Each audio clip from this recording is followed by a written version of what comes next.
Ito po sa aking gawing kaliwa, isa pong na nakaranas po din ng miracle healing natin today. Kuya, ang pangalan niyo po muna?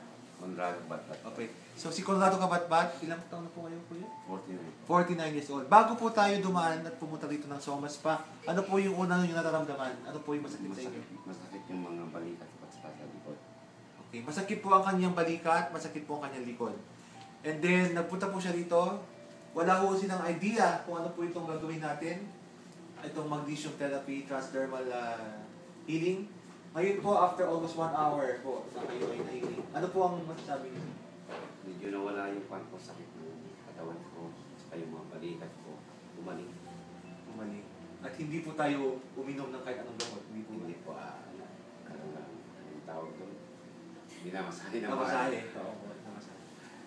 Kung gusto po ding just to explain to you further kung ano po ginawa sa kanya, siya po ay na-sprayan nung ating solution na magnesium sulfate. No? Organic sulfur. Magnesium organic sulfur. At yun po yung ginagawa ng magnesium transdermal therapy.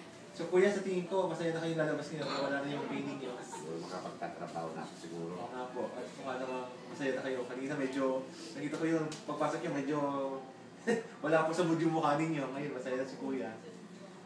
Salamat po, kuya.